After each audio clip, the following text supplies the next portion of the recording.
ABP news सर्वसामान्य जनतेचं खुलं व्यासपीठ। महाराष्ट्र राज्य पत्रकार संघटनेच्या वतीने प्रदेश सरचिटणीस डॉक्टर विश्वासराव आरोटे यांच्या संकल्पनेतून आणि शुभ हस्ते कोपरगावातील पत्रकारांना दिवाळीनिमित्त मिठाई व भेटवस्तूचे वाटप करण्यात आले। यामुळे पत्रकारांची दिवाळी गोड करण्यात आली। याचबरोबर नुकत्याच संपन्न झालेल्या पत्रकार संवाद यात्रेच्या पुस्तिकेचे अनावरणही करण्यात आले। संघटनेचे सरचिटणीस डॉक्टर विश्वासराव आरोटे यांनी या प्रसंगी पत्रकारांना दिवाळीनिमित्त शुभेच्छा दिल्या व सरकारला आवाहन केले की पत्रकार हा देखील एक मतदार असून सरकारने पत्रकार व त्यांच्या कुटुंबियांच्या समस्यांकडे लक्ष द्यावे। या कार्यक्रमाला संघटनेचे कोपरगाव तालुका अध्यक्ष जनार्दन जगताप, संगमनेर तालुका अध्यक्ष संजय गोपाळे, कोपरगाव शहराध्यक्ष हफीज शेख, कार्याध्यक्ष बिपिन गायकवाड, उपाध्यक्ष स्वप्नील कोपरे तसेच ज्येष्ठ पत्रकार आणि तालुक्यातील इतर पत्रकार मोठ्या संख्येने उपस्थित होते। कार्यक्रमाचे सूत्रसंचालनाने आभार प्रदर्शन तालुका सचिव प्राध्यापक विजय कापसे यांनी केले। सर्व राज्यातील सर्व पत्रकार बांधवांना दिवाळीच्या निमित्ताने राज्य पत्रकार संघाकडून आपण सर्वांना शुभेच्छा। खरं तर राज्य पत्रकार संघाच्या माध्यमातून आपण दीक्षाभूमी ते मंत्रालय ही संवाद यात्रा काढली होती। हा 6000 किलोमीटरचा प्रवास करत असताना या त्याचे प्रांतिक अध्यक्ष वसंतराव मुंडे, आमचे कार्याध्यक्ष प्रवीण सपकाळे, राज्य संघटक संजयजी भोकरे आणि त्यामध्ये आम्ही सर्वांनी मिळून दीक्षाभूमी ते मंत्रालय ही संवाद यात्रा काढली। या सरकारचे कान डोळे उघडे असेल तर पत्रकारांचे देखील प्रश्न आहेत असं आम्ही दाखवण्यासाठी ही खरी संवाद यात्रा काढली। या संवाद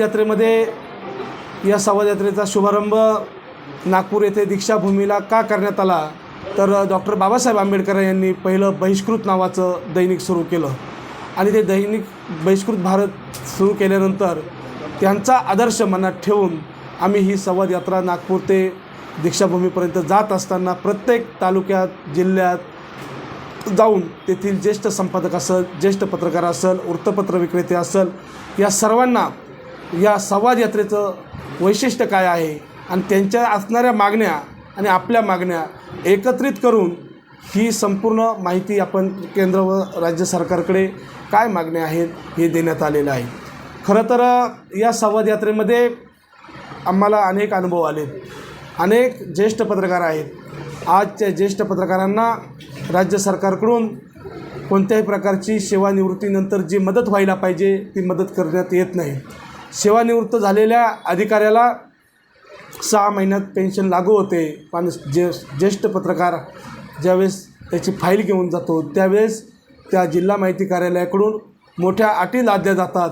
शेवटी तो आमचा पत्रकार बांधव हेलपाटे मारून आयुष्यभरामध्ये ज्या समाजाचे मी प्रश्न सोडवले त्या समाजाचे प्रश्न सोडवत असताना त्यांनी त्याच्या समस्यांकडे कधी लक्षच दिलं नाही, म्हणून शेवटी त्याचा मृत्यू होतो तरी हे सरकार, हे अधिकारी त्याकडे लक्ष का देत नाहीत ही खरी मागणी होती।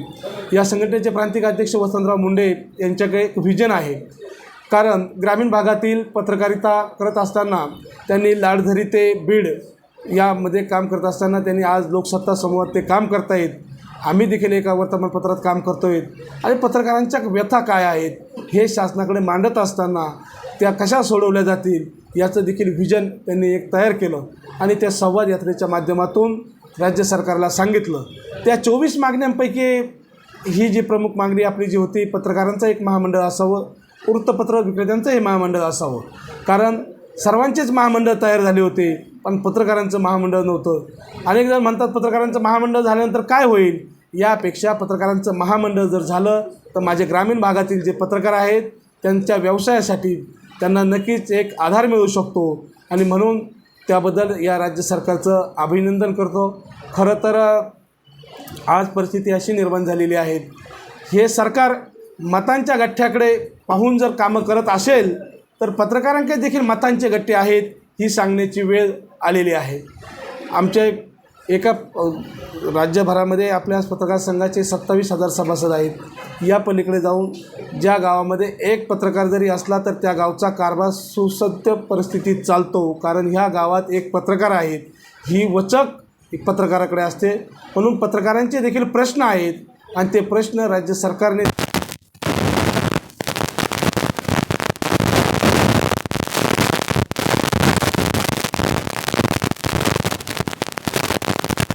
काम ग्रामीण भागातील पत्रकार करतायत त्या ग्रामीण भागातील पत्रकारांकडे देखील त्यांनी दुर्लक्ष केलं नाही पाहिजे. अनेक वर्तमानपत्रामध्ये काम करणारी पत्रकारांची नोंद ही आज ज्या दैनिकात काम करतो त्या दैनिकाचे मालक संपादक जिल्हा माहिती कार्यालयात नोंदसुद्धा करत नाहीत. सरकार सांगतं आहे 20 वर्ष त्याची पत्रकारितेमध्ये कंटिन्यू सेवा असेल, एकाच दैनिकात कंटिन्यू 20 वर्षे सेवा असेल त्यांनाच पेन्शन योजनेमध्ये लाभ देता येईल.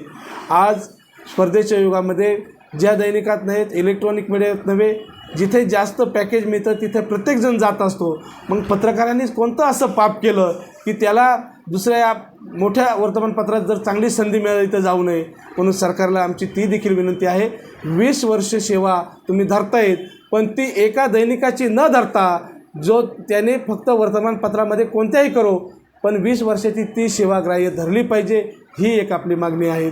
अशा अनेक मागण्या आहेत. 24 मागण्या ह्या प्रमुख होत्या, 2 मागण्या मार्गी लागलेल्या आहेत. म्हणून आम्ही राज्य पत्रकार संघाच्या माध्यमातून आगामी विधानसभा निवडणुका डोळ्यावर आलेल्या आहेत. म्हणून आम्ही सर्व आपण जागृत होऊन पत्रकारांकडे देखील एक मतगट्टा आहे हे देखील त्यांनी जाणलं पाहिजे. म्हणून या राज्यातील जे इच्छुक उमेदवार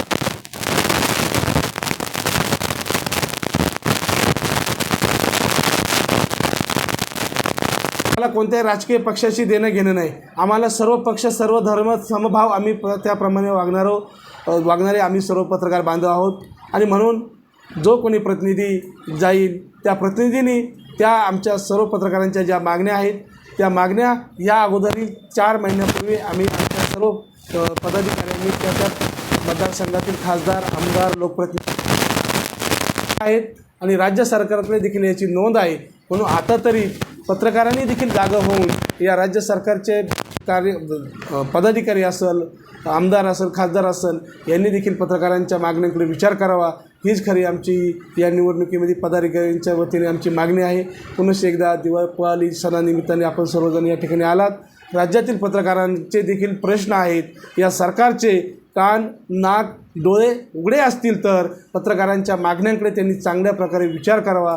कारण एक पत्रकार या राज्याचं सरकार बनू शकतो. जर या देशातील न्यायाधीशांवर वेळ आल्यानंतर त्यांना पत्रकारांकडे यावं लागतं. म्हणून या लोकशाहीचा 4था स्तंभ ढासळून न देता आता सरकारने याकडे लक्ष घातलं पाहिजे. म्हणून या राज्याचे अध्यक्ष वसंतराव मुंडे यांच्या नेतृत्वाखाली संपूर्ण राज्यभरामध्ये असेल, गोवा असेल, दिल्ली असेल, बेळगाव असेल, गुजरात असेल, मध्य प्रदेशमध्ये या संघटनेचे कामकाज चालतं आहे. आणि नक्कीच आम्हाला सर्वांना विश्वास आहे का विधान परिषद असेल, विधानसभा असेल, यामध्ये देखील पत्रकारांना प्राधान्य का देऊ नये, पत्रकारांचा देखील प्रतिनिधी का नसावा, सर्वांचेच प्रतिनिधी असतात मग पत्रकारांचा का नसावा. म्हणून या विधानसभा निवडणुकीमध्ये पुन्हा एकदा आमच्या राज्यातील सर्व पत्रकारांची मागणी आहे. आमच्या पत्रकारांची महाराष्ट्राचे सर्वमान्य दैनिक समर्थ गावकरी अहमदनगर, पुणे, नाशिक, जळगाव, धुळे, नंदुरबार, सोलापूर, कोल्हापूर, सांगली, सातारा, मुंबई, ठाणे, पालघर, रत्नागिरी, रायगड, सिंधुदुर्ग, नांदेड, उस्मानाबाद, बीड, औरंगाबाद, नागपूर, गडचिरोली, भंडारा, गोंदिया, अकोला, यवतमाळ, बुलढाणा येथून एकाच वेळी प्रसिद्ध होणारे एकमेव दैनिक सर्वसामान्य जनतेचे खुले व्यासपीठ. संपादक आहेत विश्वासराव आरोटे. मोबाईल नंबर आहे 94 23 38 85 08. दुसरा मोबाईल नंबर 94 23 46 72 72. तिसरा मोबाईल नंबर 75 88 15 0001. वेबसाईट आहे sgavkari.com. मेल आय डी आहे akl gavkari@gmail.com.